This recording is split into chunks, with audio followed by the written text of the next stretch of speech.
Good evening, I'm Tamika Alexander. We begin tonight with some of the first ideas of what we may see on the University of Alabama's Bryce Hospital property.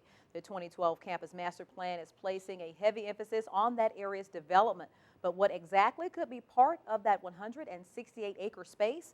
WVUA's Travis Leader has details in tonight's top story. Residential facilities, museums, and a brand new performing arts center are ideas on the Board of Trustees table for the recently acquired Bryce Hospital property. UA President Guy Bailey says he's looking forward to getting started on the Capstone's new frontier. I think it's a great use, expanding the Bryce property, and again, that gives us a lot of capacity for growth right there. The plan for the property also calls for transforming the main building into an official university welcome center. Out-of-state student enrollment has increased. We have lots of first-time visitors coming from faraway places, and I think one of the great things is to have, once they get here, to have a great welcome center, a good first impression of our campus. The University of Alabama's quad would no longer be the largest grass space on campus if the master plan is put to practice.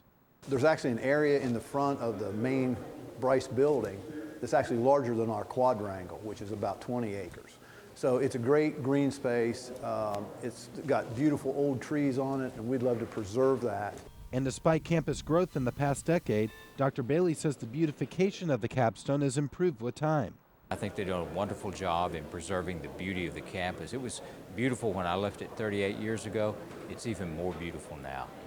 And the plan calls for urban forestation, which means preserving the natural beauty of campus and continuing the natural growth of the university. We are in the process of identifying all those trees, doing a tree survey, so we know a lot of information about every single tree on campus, but we need to do more. We need to reforest areas of campus. Wolf says he hopes the plan will be put into action over the next 5 years. In Tuscaloosa, Travis Leader, WVUA News. Now, the plan is not set in stone. Right now, it serves as a 5-year guideline. Well, the University of Alabama Trustees Physical Property Committee approved the purchase of 2 downtown properties in Tuscaloosa this afternoon. The university is planning on spending $1.3 million on the real estate, one building at the corner of Greensboro and 7th Street, the other at 8th Street and 27th Avenue. These facilities would serve as economic development buildings. University of Alabama's Deborah Lane says having a downtown hub helps the university become more accommodating for its business partners. I think it makes it a more beneficial area for us to be there. We're closer to where the decisions are made. We're closer to where the action is. So it is very beneficial for us to be downtown, to be in these locations, and it'll be a good thing for the citizens. It'll be good for businesses. It'll be good for the economy. Lane says pending board approval, there is no set time for the university to become fully operational in their downtown facilities. One more changes to the university. The Sarah Patterson Champions Plaza is closer to becoming a reality. Today, the Trustees Committee approved Stage 3. The projected cost of the plaza is $2.8 million and will be funded by the Crimson Tide Foundation. It will celebrate conference and national champions for all university sports.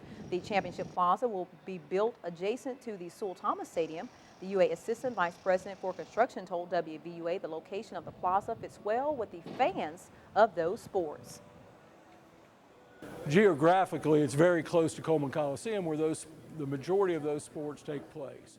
So it's where the fans for those particular sports will be able to enjoy that space as they go to participate in those sports.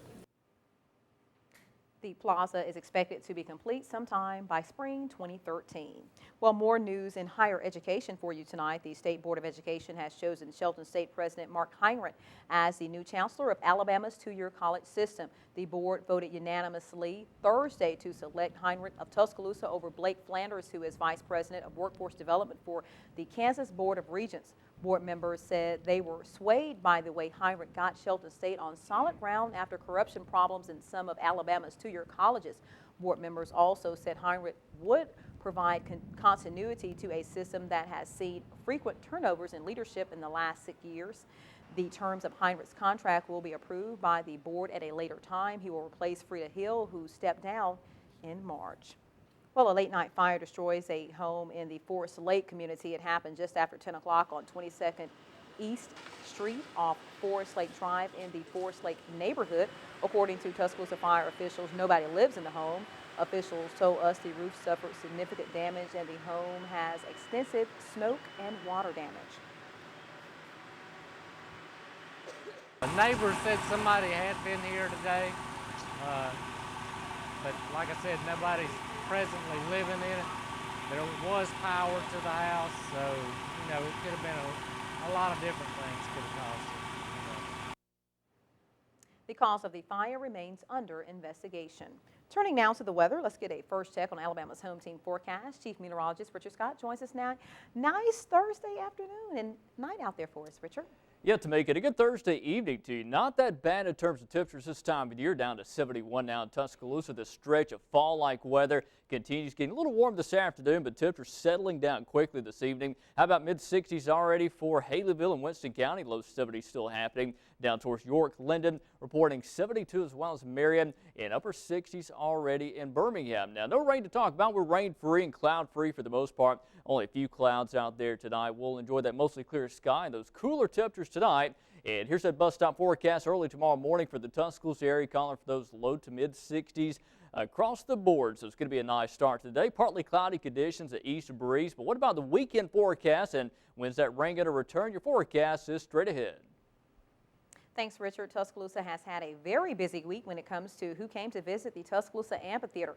On Tuesday, the band Train came to town, and tonight, country music star Alan Jackson took to the stage. He was greeted by eager fans. Jackson is known for his songs like Living on Love, Home, and Chattahoochee. Tomorrow night, American Idol Kelly Clarkson is bringing her show to Tuscaloosa.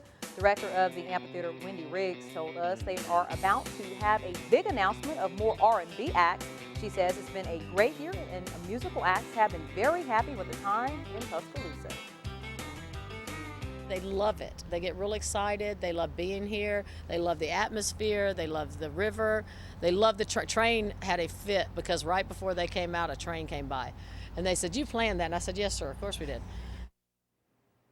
Well, a Tuscaloosa teen has been recognized for quite an accomplishment, and he was honored today. Tyler Merriweather has been named the Boys and Girls Club Youth of the Year for the state of Alabama. WVUA's Tommy Townsend met with him today, and even after gaining statewide recognition, Merriweather still serves as a mentor to an even younger generation. It's gonna be embarrassing. You can't do me like that. Okay, there I go. There I go. You ready? Y'all know how I do. Baby. Tyler Merriweather has been in the Boys and Girls Club of West Alabama for years. He's now one of their most successful members. Merriweather recently was selected as the Youth of the Year for the entire state of Alabama, but he still loves giving back by playing with the younger kids.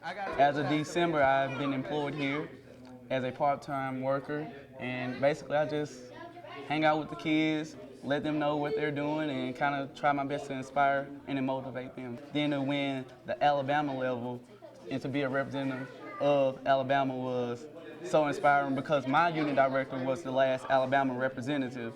Tyler won a $10,000 scholarship to the school of his choice. He's now a freshman at the University of Alabama studying accounting, and he has a special message for children who want to follow in his footsteps.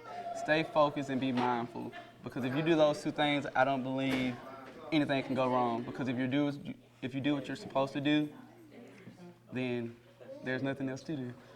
In Tuscaloosa, Tommy Townsend, WVUA News. Tyler will go on to represent the state of Alabama in Washington, D.C., where he could possibly be named National Youth of the Year. If he wins, he will receive another $50,000 in scholarship money. Well, in WVUA News at